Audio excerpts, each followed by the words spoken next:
नमस्कार मंडळी, स्वागत आहे तुमचं माझ्या विविधा या यूट्यूब चॅनलमध्ये। आज आपण आलोय नाशिक शहराची ग्रामदेवता असलेले श्री कालिका मातेचे मंदिर येथे।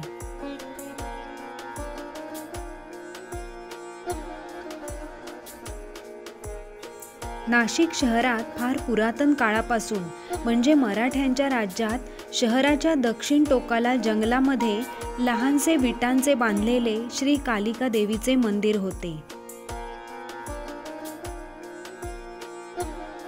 अत्यंत जागृत व नवसाला पावणारे म्हणून कालिका मातेचे मंदिर प्रसिद्ध होते। त्याचा अनुभव बऱ्याच लोकांनी घेतलेला आहे। इसवी सन 1705च्या सुमारास श्री कालिका मंदिराचा जीर्णोद्धार श्रीमंत अहिल्याबाई होळकर यांनी केला।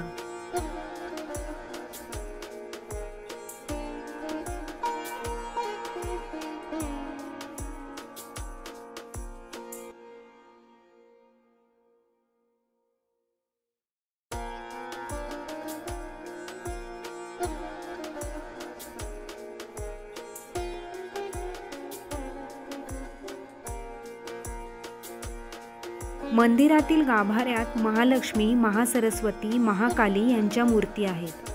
पूर्वी या ठिकाणी फक्त कालिकेची शेंदूर चर्चित मूर्ती होती, पण तिचे कवच काढून हल्लीची ही मूर्ती तयार करून घेण्यात आली आहे। सुरुवातीला हे फक्त कालिका मातेचे मंदिर होते। कालांतराने तिवारी, मेहर, वाजे या देवी भक्तांनी महालक्ष्मी व महासरस्वती यांच्या मूर्ती मंदिराला भेट दिल्या। त्यानंतर थेट जयपूरहून देवींच्या तिन्ही मूर्ती तयार करून त्यांची यथासांग प्राणप्रतिष्ठा करण्यात आली।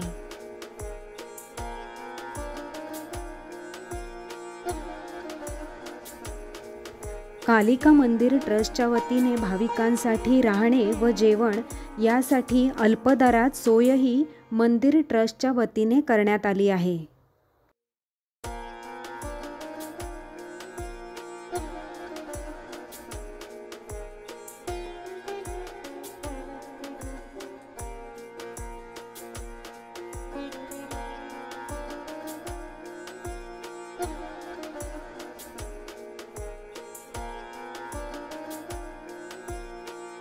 मंदिराच्या आवारातील उद्यानात कालिका मातेचे परमभक्त असलेले रामकृष्ण परमहंस व त्यांचे शिष्योत्तम स्वामी विवेकानंद यांचे पुतळे बसवण्यात आले आहेत।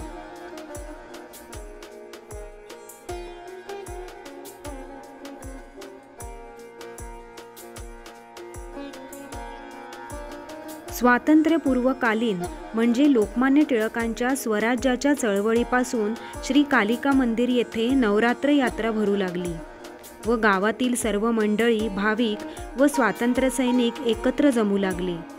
स्वातंत्र्याच्या कल्पनेबरोबर धार्मिक कार्यक्रमामधून सीमोल्लंघन करण्याकरता या देवस्थानापर्यंत हजारोच्या संख्येने भाविक येऊ लागले।